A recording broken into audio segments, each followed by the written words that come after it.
Alright, so it is Christmas morning, and we bought 4 of these little Adventure Force mini buggies.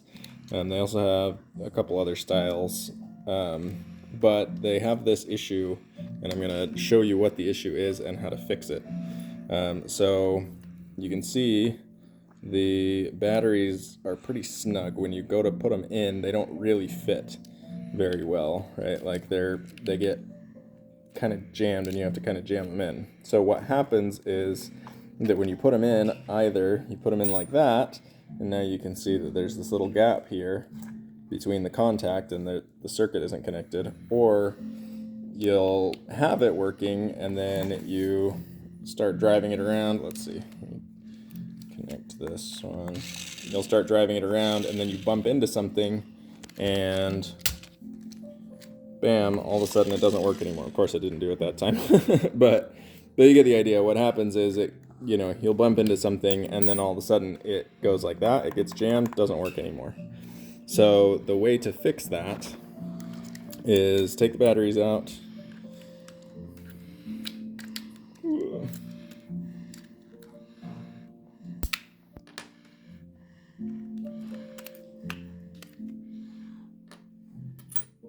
And then I'm just using some, well, here, I'll show you first. This little thing right here, this little bridge or the divider is what's kind of causing them to jam, or it's part of what's causing them to jam, and also isn't really necessary because there's not enough room for the batteries to move off of their contact anyway. All right, try to hold it still, bud. Thanks. Okay, so what we're gonna do, okay, guys, stop pushing each other off the stool. All right. So what we're going to do is just take that out. I'm just going to use flush cutters and some angled pliers. First, I'm just going to snip the edge right here as close as I can get it to the existing wall.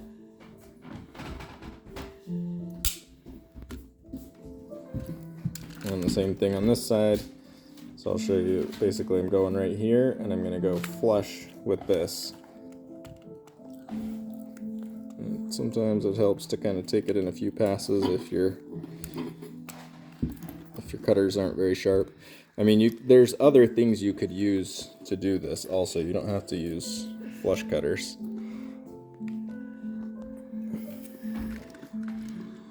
You could, I don't know. I won't give you any ideas, but be safe and be, smart while you're doing this. And then I'm just going to wiggle this divider back and forth to kind of break it free at the base where it's molded into the bottom of the battery case. Wiggle, wiggle, wiggle. Wiggle, wiggle, wiggle. Just like this. Okay, try to hold still, buddy. You're gonna make people motion sick. Alright. And then we just pop that out like this. Now the batteries fit in nice and easy, and when they get disconnected, the spring is able to do its job and push it back in to make contact again. So, ta-da! Now we can see if we turn it back on, now it works. If we sustain some kind of a bump and that battery moves, we still work. Ta-da!